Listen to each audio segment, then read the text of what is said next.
What's happening? What's happening? Oh, man. What another year, man. Shit, another year in the books coming up. Yesterday, right? Like how fast time's moving. Yes, sir.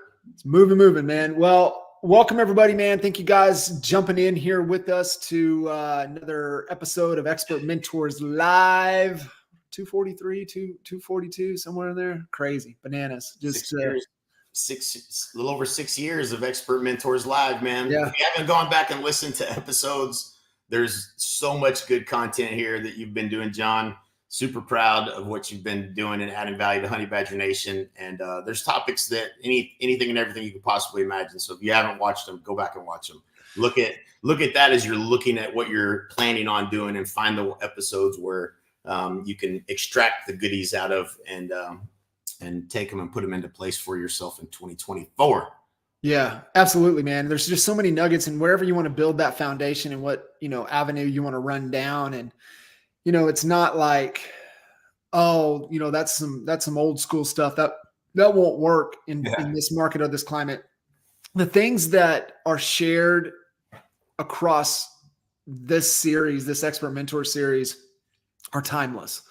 Like, it really doesn't matter what the market's doing, where the season of the market is at, the season of the year. It's all like proven and principle driven. And that's really the whole intent of the Expert Mentor conversations, is to pull from the best in the industry and just to open it up and share at a high level. And, I know today's going to be no different. And was really intentional on how we wrapped up the year. Next week, kind of out that reset week between Christmas and New Year's. And so we typically throw a highlight reel, and I was kind of looking through, the highlight for the past year and, the top episodes, and man, just some amazing content from some amazing people. So excited for that to drop. And, having Al on last week and having you on this week, I just thought it was, perfect to wrap up.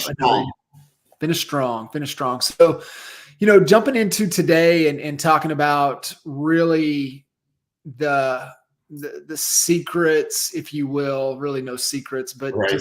just kind of, where your mindset has to be of building a fast growth business, moving into any market, and really kind of what you and I were talking about yesterday, as we all have young adults getting into the industry. Caitlin's 19, you've got Carson, of course, what Braden's doing, then you've got, Al's boys. And so, you start to look at them coming in, and I just kind of reflected back, and I was like, man, what if we could go back, what would we have told ourselves to obsess over, to focus on, to go all in on? And it's like, you have to pass the real estate course. You need some skill with how to talk to people. If you can make a friend, you can work with buyers. And I think, but there's still some way to articulate your value. But I was just like, man, what would we want to know? And what do we want to make sure our kids are armed with coming to this industry? Yeah, man. It's, we've had, the great pleasure of, being in this industry for, I guess, 26 years now. I'm losing track, but and just to kind of lay the foundation too for kind of what we're going to talk about today, both, John and I have been involved in looking under the hoods of literally thousands of agents' businesses, and helping to kind of install the systems around, executing on a big vision of growing the business. And so, and I'm gonna dig in on you on some of this too, John, because you've seen, the things that work when executed, that creates this momentum and this, really steep growth curve in a business. And then you've seen the things that become roadblocks and keep agents from, accomplishing those things, or not quite as fast as they possibly could. And, we've been, fortunate to have run companies on the principles we're teaching and experience that fast growth, both in real estate, where, we went from, selling, 70 homes to 100 to 233 to 367 to 433 to 531, just really rapid growth. It almost feels like it's pulling you forward when you're in that growth mode. And then getting to do it again within AEA, being 7 or 6 times in a row on the Inc. 5000 fastest growing companies list. A lot of lessons along the way, a lot of learning along the way, but really, a lot of the principles and the things that we learned in running those companies, we've applied back to helping agents grow their businesses for years now. And that's kind of what I wanted to talk about is, if you really have a big vision, and I think that may be a good place to start is, having a clear vision of where it is that you would like to be in the next 3 years, 5 years, 10 years might be too long of a stretch to be thinking about these days as quickly as things are moving. And then I love where we're at in technology and AI and things that where I would say, man, that's going to be really hard to execute, or the resources needed are going to be difficult to obtain to do some of the things that we would like to do. You're able to do things a lot faster now and execute on things in ways that you just couldn't do, or they weren't near as efficient. The ability to hire VAs and really accelerate your business. Now it's even easier to grow fast. And so, when you think about all of the agents that have executed and had fast growth, like doubling and doubling and doubling, where do you think that starts? Like, does it start with the vision and that clear vision of where you want to go? Obviously, strategic planning is a big part of this. We're going to talk about, but where do you believe it starts in order for you to, or where should an agent be starting in this process? I think, the desire, and I think a lot of people get in with the because, right? They have a because goal. There's a reasoning that they got in, and they get in such the whirlwind that they lose sight of that.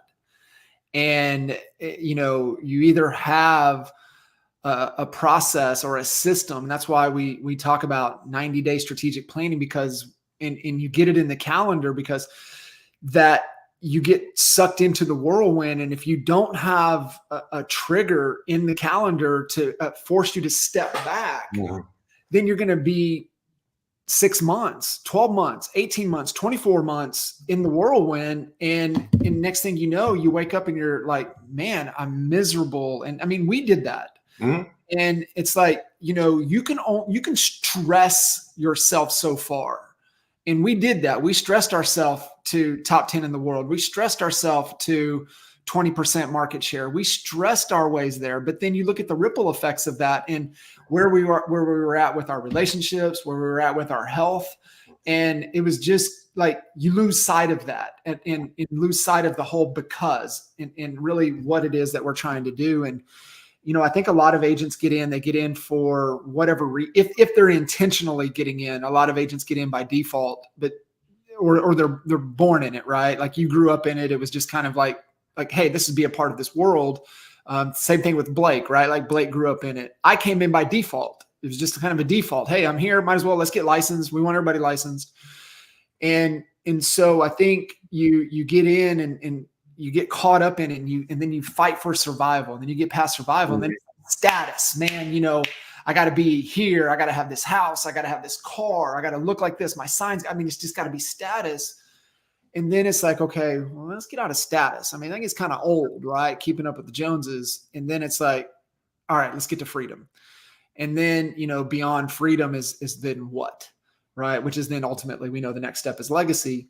But it's always moving towards something. And I think that where the agents stall out is that they lose that desire, and they lose the desire or the because on each of the journey.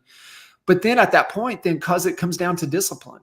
Mm-hmm. And you look at, and I think of those that can withstand any storm, right? Caleb Pearson comes to the forefront of this because he built a model and a framework where he was so disciplined in what they did, and they were able to have that fast growth.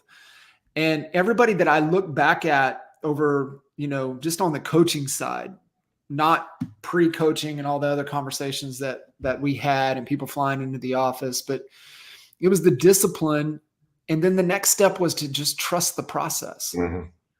And I think too many people come in with that freedom and they think that they should entrepreneur something. They should change it. And the secret to our success, right? We're talking secrets here. The secret to our success is we copied. Yeah. Imitate before you innovate. We imitated extremely well Right. before we started to innovate on it. And so I think, not losing sight of the desire, not forgetting the because, staying disciplined, finding a roadmap, finding a process, and just trusting the process. And then after that, man, it's just hard work. Right. It's just hard work. Yeah, no doubt. And so, let's say you have the desire and John, is the best place for them to download the Clarity Report? Is that freeclarityreport.com probably? They can go there. It's theclarityreport.com, I think is another one. Right. So there's ways for them to go get it. But yeah, and I love where you're going with this. Yeah, I mean, because ultimately, if you haven't taken the time to get clear on what you want your life to look like, what you're going after, that's where it begins. Like you have to have a vision for where you're trying to go, or any vehicle will get you there. And so it does start there. One of the things that I've found, especially with our real estate businesses and the agents that really succeed at building something more sustainable, is the focus around the listing side of the business. And we don't talk about this as often as we probably should, because there's so many things that we can do. We meet an agent that's doing a deal or two a month, and they're trying to get to just being consistently doing a couple deals a month, which is most real estate agents. There's some really easy ways to do that through the buy side and lead generation, and we'll talk about marketing and lead generation here in a bit. But the listing side of the business was really the strategy, right? And it started early on whenever, the very first time. I still have that goal setting book from every year we ever did it. Yeah. But just the focus was around getting listings. And the interesting thing about that strategy is that, listings have babies. You get a house, it sells, somebody calls you off the sign. There's a compound effect that happens when you have listings out in the marketplace. It actually works as another billboard for your business, building your brand awareness in the community, having listings. And that's when you're filtering through what are all, and as part of the strategic planning process, we do a SWOT analysis. If you've never done a SWOT analysis, it's probably one of the linchpin to the whole thing. It's understanding what are your strengths, what are your weaknesses, what are all the opportunities? And that's an ongoing list that of all these things that you can do in your business.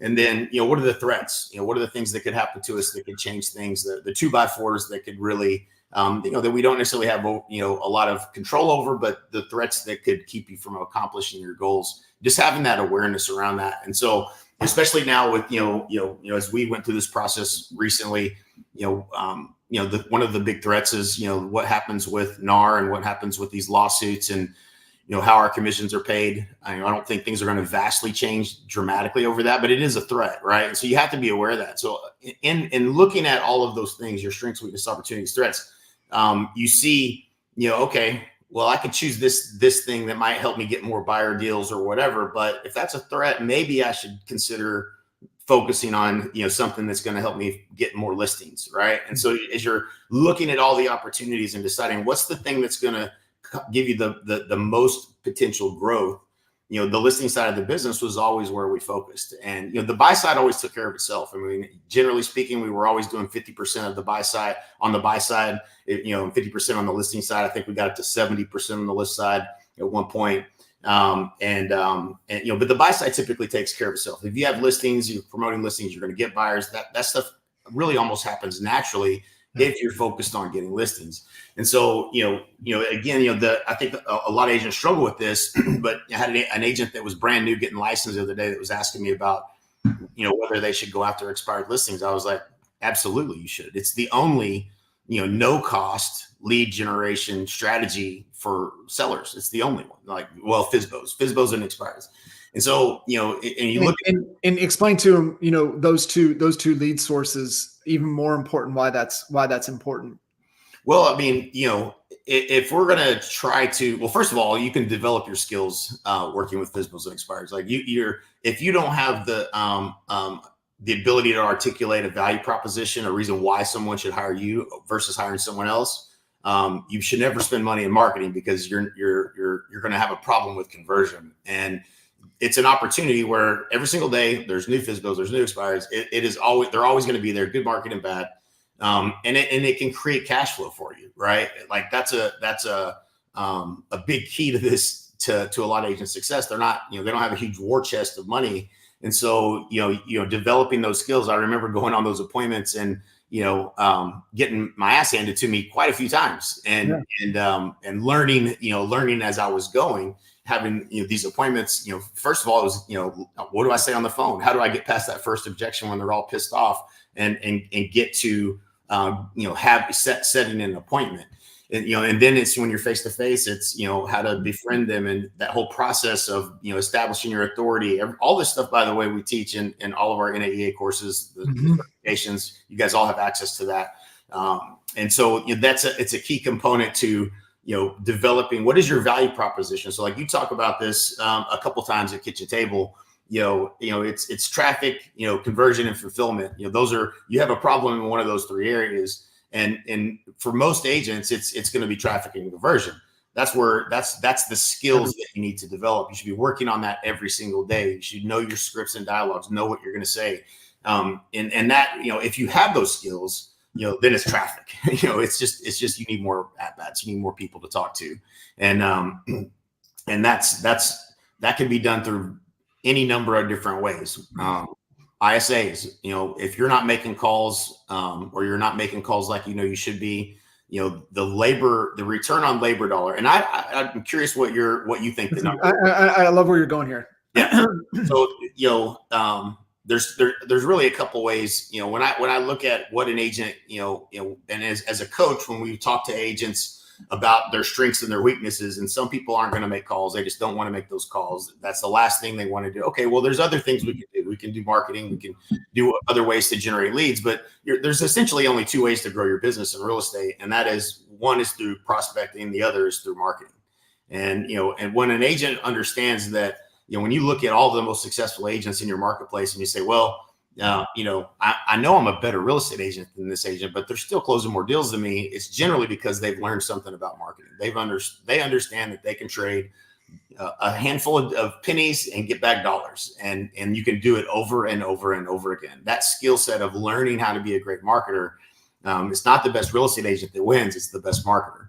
And I talk about this in the webinar we do all the time now. But you can you can focus on becoming a great marketer and learn how to spend $100 and make $10,000, and then do that over and over again. Or you can hit the phones. And, I hated hitting the phones. Reese was always the one that wanted to hit the phones, man. You give him a phone, he was happy. Haas Pratt, him and Haas used to, bang it out every day, making calls. I made those calls too. But when I got to a place where I could hire somebody to make those calls all day long, that was a lever, right? It was high leverage. So I spend, $2,500 a month for a person that's making calls all day long, that's setting appointments that otherwise wouldn't have been set. And I'm going on those appointments. The return on that labor dollar, right? I can make $20,000 a month with a $2,500 investment and having someone make those calls all day long.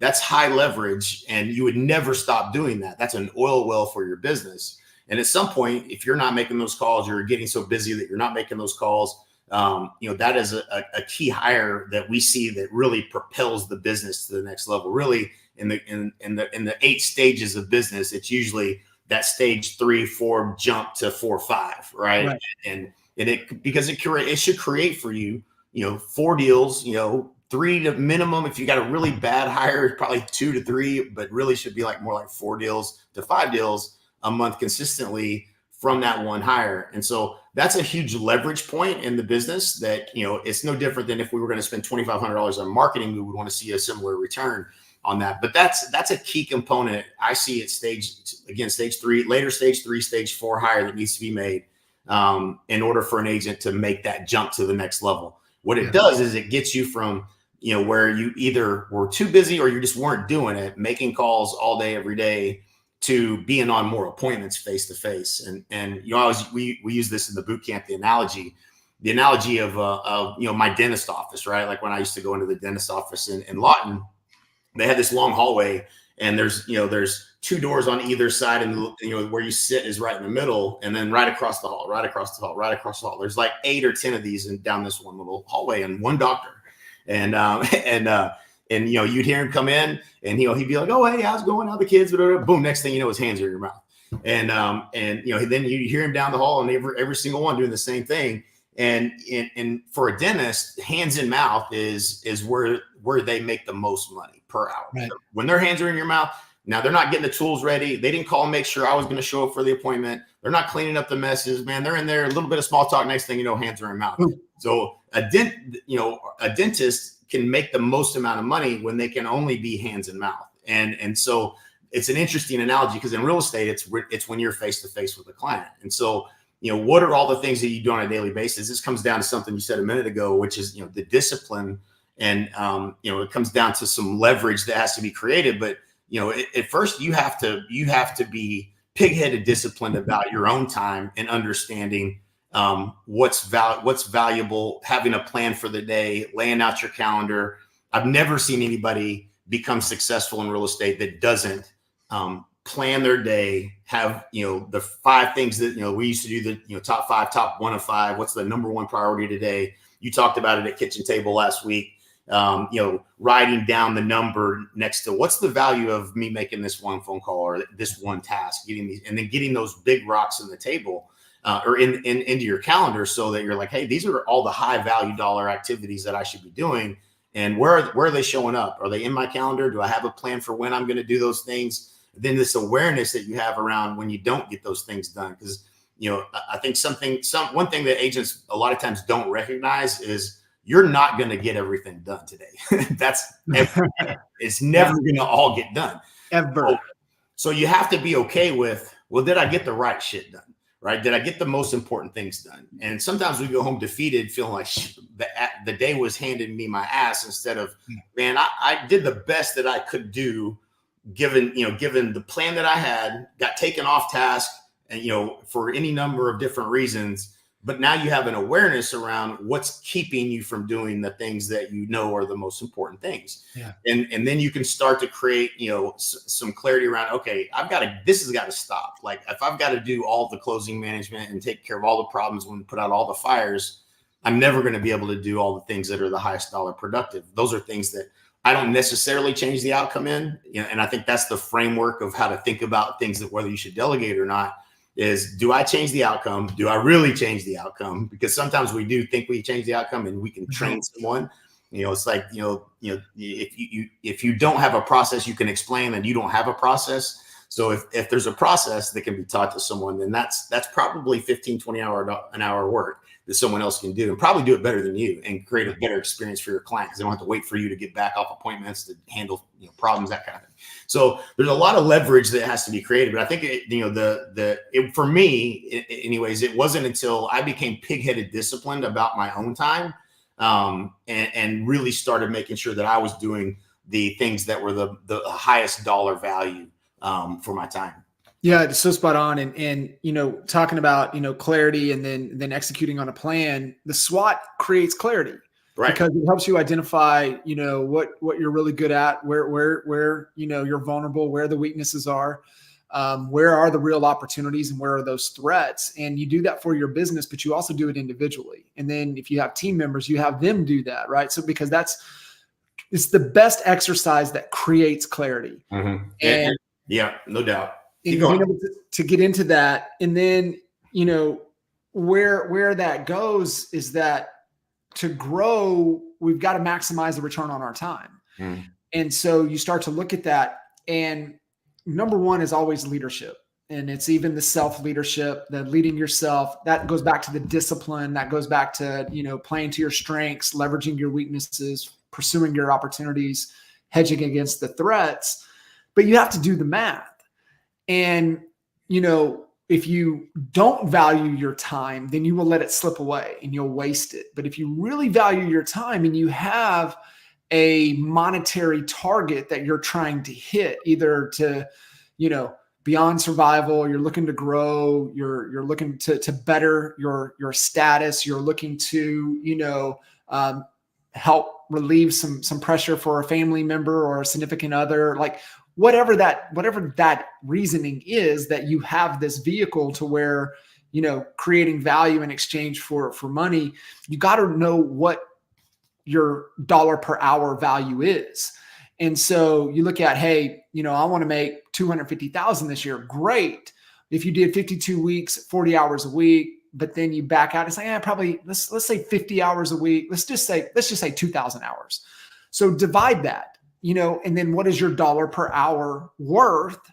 And then you got to catch yourself. It's like, am I doing the TC stuff that I can outsource? Is this something that I can go hire a great VA, $5-6 an hour to be able to take this off my plate so I can focus on those higher dollar activities? And in the real estate business, okay, I want to be an owner. I want to own this company. That's fine. But you have to understand there is nothing in this business that pays you more per hour than closing listings. Mm-hmm. There's nothing. Mm-hmm. And when you do the math, listings time-wise, the time investment is anywhere from a third to a quarter of the time it is to work with the buyer. Yep. And if we did the stopwatch, had Go on a couple of weeks ago, we were talking 24 planning. We took this exact exercise. She knows her dollar per hour, it's $4,300 an hour. Go is she does not do anything unless she's going to make $4,300 an hour. Think about that. Right. And she has somebody that comes and folds her laundry, something that gets her meals prepped, somebody that cooks meals, somebody that does everything around her house, because she knows that she could reallocate that time to what she's going to do. But you even look at this on the real estate side of things. It's like, I want to make 250 divided by 2,000 hours. What is that dollar per hour? Are you doing the activities? And your time allocation, remember, a third to a quarter less time to close, say it's a $10,000 commission.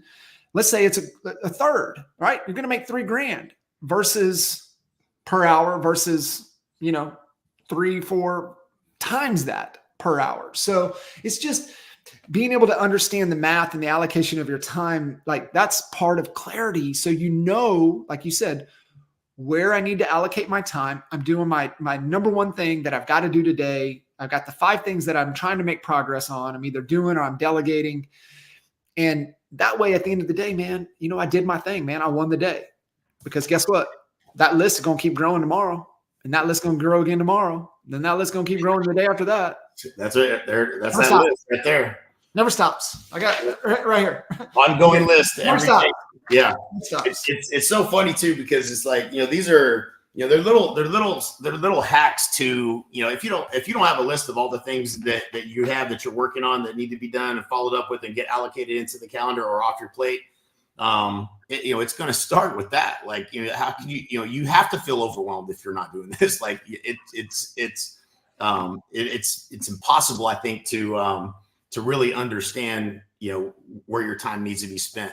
And so, going back to another important element that I've seen consistently across the board, and this is in all industries too. Like, it's not just what, just in real estate, we deal with it in now DXP with what we do with webinars and all of these different things, but there's a certain number of appointments you need to hit, and based on your close rate that you need to go on every single week, every single month, in order for you to hit your financial targets. A lot of people focus on, here's how much money I want to make or whatever, but what's the leading indicator that's going to determine that? And really, the appointments isn't the leading indicator. It's the actions you did to get those appointments, which is going to be dials and conversations. And there is no way around this. Like, there's not going to be a listing appointment you go on outside of like REO maybe, but there's really not a situation you're going to have where you're not having to have a conversation with somebody in order to set an appointment. So, how many conversations you need to have every day in order to get to the number of appointments you're trying to get to get the number of listings taken that you want, to get the number of buyers under agreement that you want, in order to have the number of closings that you want, ultimately the dollars in the bank account. If you're not tracking that, if you don't know those numbers, there's zero chance you're going to hit it. Like, there's just no daily accountability. But once you know what those numbers are, and you've reverse engineered how to get it, how you know, the leading indicators of what it's going to take, which is dials and conversations, you're either going to do the work or you're not going to do the work. And going back to vision, you know, you're going to either have a big enough vision that's going to make you want to do that even when you don't want to, or you need to have a bigger vision. But that's, you know, that tracking has always been there for us. It's always been in place. We know exactly how many, you know, we know how many people need to land on a web page in order for us to have a certain number of people that watch the webinar, in order to have a certain number of people that fill out the form at the end of that. And then we try to optimize all of those things the best we can, ongoing, always, always optimizing, analyzing, you know, testing what worked, what doesn't work, how do we improve it? You know, that's something that's always happening. But you know, you can literally predict the income you're going to make if you do this, and that's the magic behind you know, getting clarity and understanding. Okay, here's what has to happen now. If I'm either having a number of conversations, or I need to create more conversations. One of two ways. I can either hit the phones and be strategic about who I'm calling, or I could be calling leads. I need more people, more opportunities, more leads.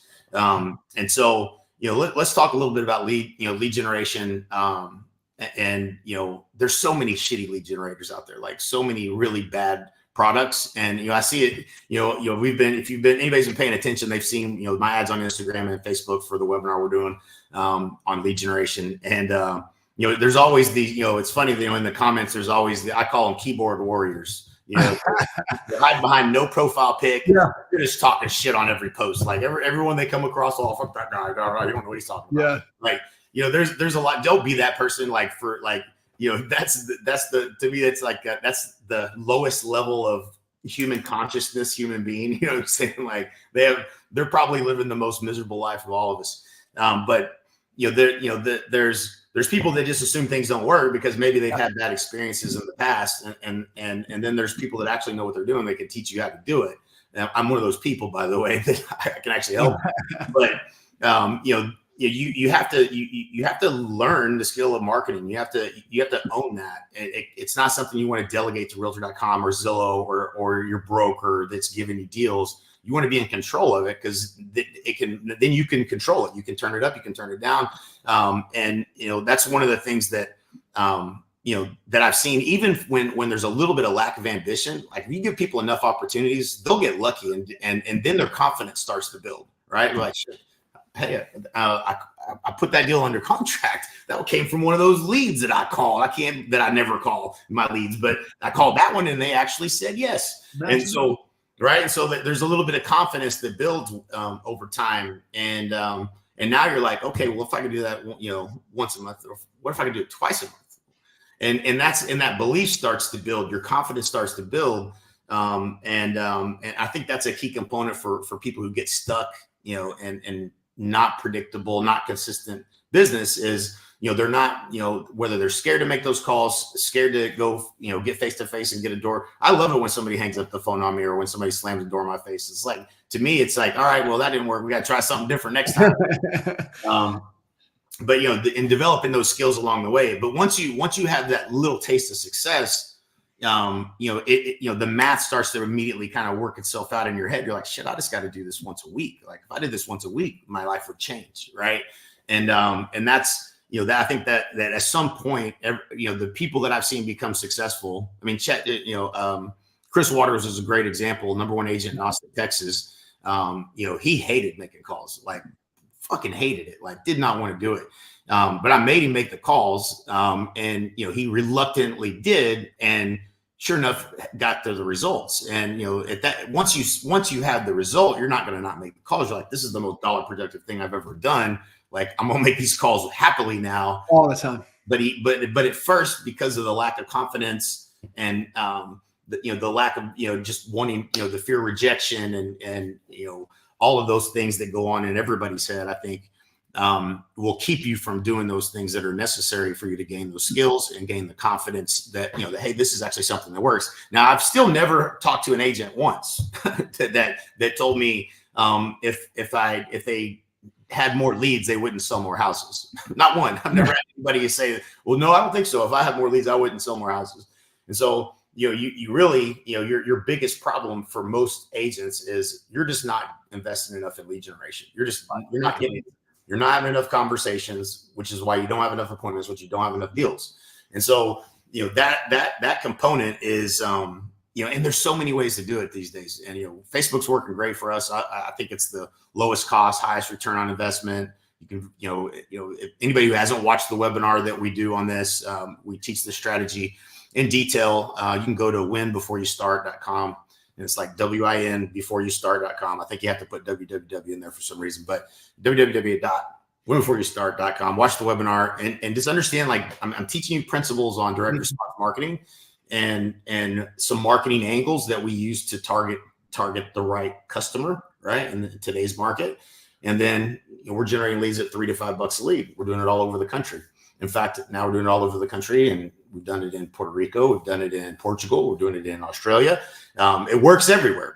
These are principles of marketing. But once, I think there's not anybody I know that like breaks through level 4, 5, 6 that doesn't understand that there should be allocation for a marketing budget that every single month that you're allocating to and holding accountable. And you're in that seat. You talk about that all the time, John, that as the CEO of your business, you're always head of marketing. Always.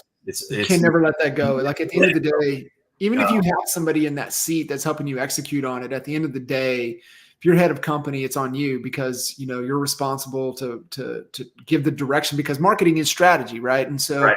As head of company, you're responsible to initiate and drive the strategy. You might not be the one executing on it, but you're the one that's responsible. That hey, where's our biggest constraint, and then what are we doing to overcome that and solving that as part of the strategy and the market as it changes, and the buyers and sellers in the market. And you think the buyers and sellers in today's market are not the same buyers and sellers that were in the market a year ago. Mm-hmm. And even potentially the agents that are coming in that don't have a system to evolve. They don't have a system of accountability. They don't have a system to, course correct. They're not the same opportunities a year, 2 years ago. And a lot of agents, got back on their heels, very reactive, and developed some bad habits. And, they either have the desire to get out on their toes and make a change and be proactive, or not. And if not, then, they're dinosaurs and they're just extinct and they don't know it. And so I think, people listening in, honey badgers, always looking, for a way, staying on your toes, staying at the forefront is absolutely key. And I love, that foundation, the never losing sight of the desire, developing, that discipline of accountability, of consistency, and then developing the skill set of how to have a conversation and not fearful of having that, and developing ways to articulate your value. And I think, developing those two skills, right? It's, marry Sam, right? Sales and marketing. You never stop dating. You never stop slowing down. You stay obsessed with your sales and marketing strategies and processes and systems. And I look at people like, that have developed those skill sets because they travel. And they travel in any market, and they travel in any location. And like, to your point, what you're saying about marketing and creating opportunities all over the planet. But I look at like Caleb, and he had that skill set of outbound, proactive conversations, and goes into anywhere. You look at the Tina Call, right? And, Tina moves from Michigan to the Carolinas with the skill set of being able to get on the phones and talk to people. You look at GoGo the same way, right? She developed the skill of marketing to be able to get the hell out of Michigan, living in Florida. And so developing those skills that will travel in any type of climate, in any type of market, anywhere that you want to go. And so, just kind of thinking back all the years, and, being able to pouring into our kids, what do we want them to learn besides the foundation of how they need to attack every day, but where they need to obsess. And they need to obsess, first off, I think with some sales, and then they need to obsess over marketing. And it's just like what we said yesterday. It's not the best real estate agent that wins. I mean, it is the best marketer. Right. And, going back to the value proposition, I remember early on, this isn't something they hand out with your real estate license is understanding how to articulate your value and why someone should pay you the commission. So it's, I didn't have one, what I'm saying? I was brand new in the business. I was leaning on the company stats from Coldwell Banker, like in my presentation. It was pathetic. It was amazing that anybody ever hired me. But it wasn't until I started iterating on the value proposition that I started having a lot of success. And for me, it started with, something as simple as I had a 30-day marketing plan. So, I went to a Roger Butcher event. He's laying out, this 30-day marketing plan and all the things he does in the first 30 days to get a home sold. I'm like, brilliant. So I just copied it exactly. And when I explained it to people, I watched the difference in what I had been doing before. And when I would say, here's my plan, right, for how I'm going to get your home sold for the most amount of money in the least possible time. And I saw, hey, this is better, right? And so that was an iteration, of value prop. What is your value proposition? And over time, it was consistently evolving. And when I would lose on a listing appointment, I would call and do an autopsy. And I would say, why did you not hire me? And they would tell me a lot of times why they hired somebody else and what they may have said differently. But it was always a learning process on articulating that value proposition. Today, you can skip all the brain damage and go straight to the CHSA training that we provide to you. And it's a done for you solution, value proposition. It's us in AEA saying that you're better instead of you having to say how great you are. It's literally the process that you should become trying to master. And, I think back on Chris, Chris, when we hired Chris at the brokerage in Dallas, Chris had been in sales, but never real estate sales. And we hired him right before Christmas. And I used to do meetings with him every day at the end of the day. It was an end of day. Instead of just getting an end of day report, we would do an end of day meeting on every appointment that he had gone on. Yeah. And iterating on the process. And it was at about probably between, he was one of those people that gains a lot of confidence quickly, but so probably after about 10 times trying to give that presentation, he had already built a lot of confidence. But by 20, he thought he was unstoppable, right? Yeah. Like just completely confident that you put me in front of anybody, I'm gonna win the listing. And there's not that many repetitions you have to do in order for you to feel really confident that, hey, I've got the best process and way to articulate this to win if I get face to face. And so you're never afraid to go on appointments. You're excited to go because you're going out there prepared with the right value proposition to a qualified appointment.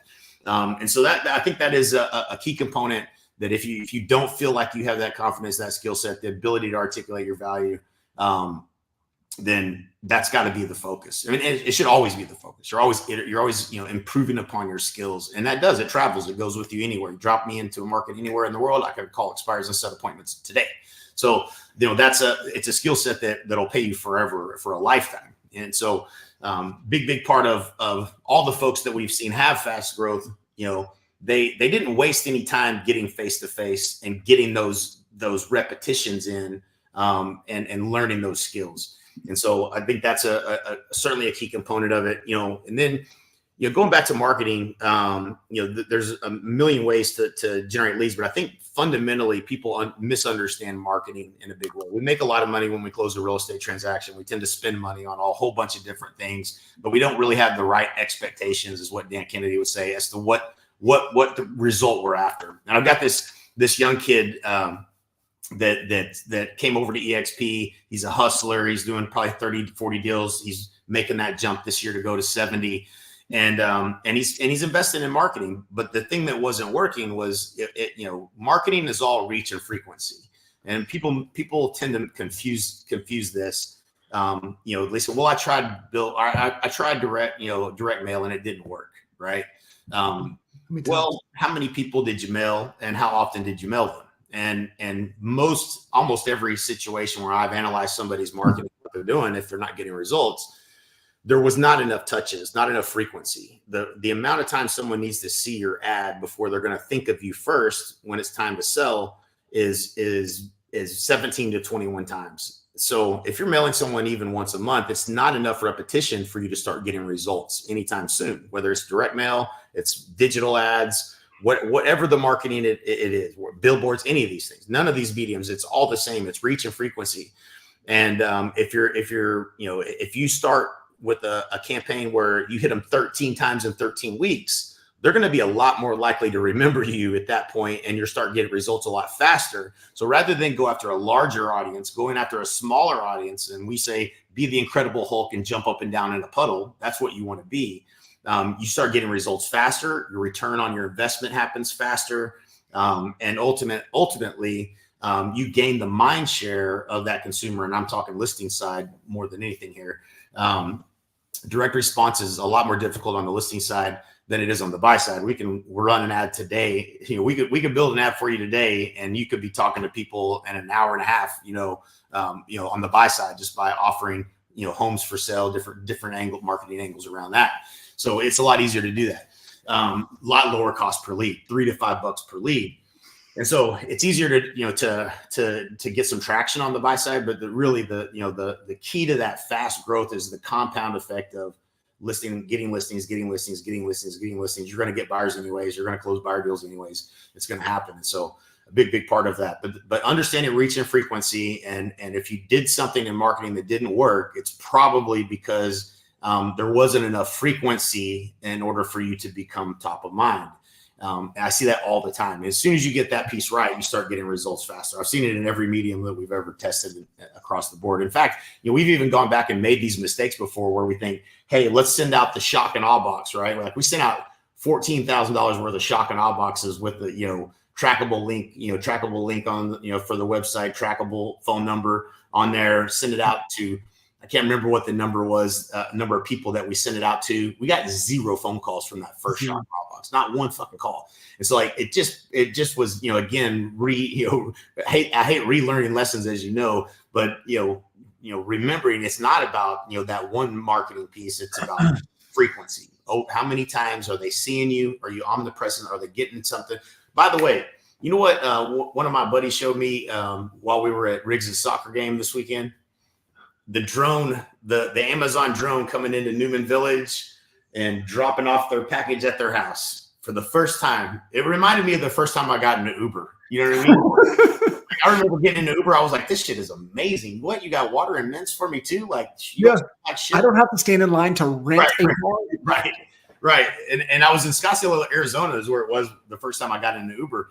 But like when I saw that, I was like, shit, the game just changed. Like literally this drone just came out of nowhere, dropped off their package at their house. I'm like, shit, don't tell my kids about that because they'll be ordering shit. Drones just to see it happen. Yeah. Yeah. But fascinating, right? Like totally fascinating. That's another way. And the only reason I thought of it was like, drone package dropping off at somebody's house is a marketing angle, right? Like you can literally deliver a marketing package or a pre-listing package via a drone, drop it off, boom, drops it off on their front porch. You've called them, you direct mailed them, you hit them from every possible angle. It's what we call the force multiplier effect. You're coming at them from all angles, man. Like they see you everywhere. Yeah. And that's what made me think of it, ironically. No, I love it. But actually seeing that first package get delivered, I was like, holy shit, that's cool. Like that's a whole nother, another thing that we haven't experienced before.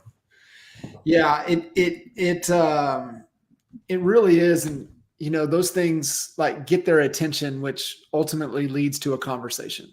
And it's just like one of the, the things to pay attention to, like conversations and face-to-face appointments. Like if you're going to track anything as a real estate agent, we know they buck and fight to track anything.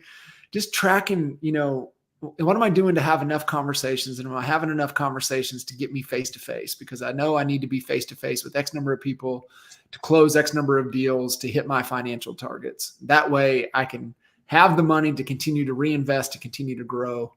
And man, it really is. And, it sounds so simple when we say it like that though. I know it is. It really is that simple. And I think that's kind of what, looking backwards was always so amazing to me when we would set these goals and we would reverse engineer them. And we're like, that's it. That's all we got to, I think I could do that. That's 8 appointments a month, right? Okay, surely do that. Like, and then, we hit that goal that year and then we double the goal or whatever. Like we went from, $500,000 to $1 million goal way back when. And mapped it all out. We're like, okay, well, this is what we have to do. Okay, that sounds a little harder than what we did this year, but that we did those things, and we did $1,030,000, right? Like it was like on the money. And if you're not tracking those things, if you're not tracking this, these are such important parts of the funnel. You got to realize where your bottleneck is. Number one, are you making enough dials, generating enough leads? Are you having enough conversations? Do you have enough appointments face to face that to generate the number of listings taken? Knowing that not all listings are going to sell. Are you factoring all that in, and are you looking at that math right? And then every day, are you waking up trying to solve for where that bottleneck is and making sure that you're doing those things and sticking to it? Like that's, the consistency piece is huge. And along the way, if you're doing those things, you're going to be on enough appointments, you're going to be busy enough that you're going to have to delegate and get some things off your plate. And, that's the secret, for us, early on, I think I had 4 assistants, four full-time people working for me with no buyer's agents. And I did 233 deals. You can get a lot more efficient. Let me just put it that way. You can become a lot more efficient than what you think is possible currently in your framework of the way you look at the world. Yeah. And so, that's a simple process.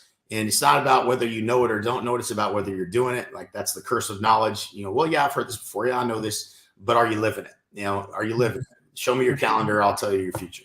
That's the key to consistent fast growth. And then, I think part of that as we mentioned, the listing side of the business being a main focus creates a compound effect to that. And that's, if you're not, heavy on the list side and you're heavy on the buy side, or you look at your credit card expenses and the things you're spending money on, and it's a lot of it's, all on the buy side. You're going to find that it's really hard to grow fast. You're going to grow a lot slower because a lot more of your time is being spent with the clients and whatnot, like you mentioned earlier. So super important. What else? I think you're going to feel busy, right? Working with the buyers, you're going to feel busy. You're not going to be as productive. And I think it's just a mindset shift. And I think once you make that shift, that everything and everybody has a home to sell until you have a conversation and prove they don't. Mm-hmm. Is the mindset to really have to maximize and leverage your time. Yeah, and once again, just this one little shift in mindset could be the big difference in you generating more listings next year. Every buyer lead you have, it's at least 20. I think what's the number? 20 to 30% of those people have a home to sell. So if not more. Yeah, it's probably more than that. And I can't remember the last stat or where I got that from. I might have made that up, but it's probably at least more than that. And so, are you having that conversation? Do they have a home to sell? Right. Paying closer attention to people that have homes to sell are going to pick up listings along the way. And so, I remember knowing, because all I was tracking was a listing appointment. That was it. When I looked at the numbers of how many homes I wanted to sell and all that, the very first time I really followed that, this goal setting process. Every day, like if I was in the grocery line, I was thinking about, man, I got to get another listing appointment. Where's my next listing appointment coming from? Yeah. That was just the one thing I was focused on. And so if that's all you're thinking about all day, every day, those things are going to show up when you hear something like, oh, what? You got a home to sell? Like, oh, shoot, that's a for sale by owner. Go right down.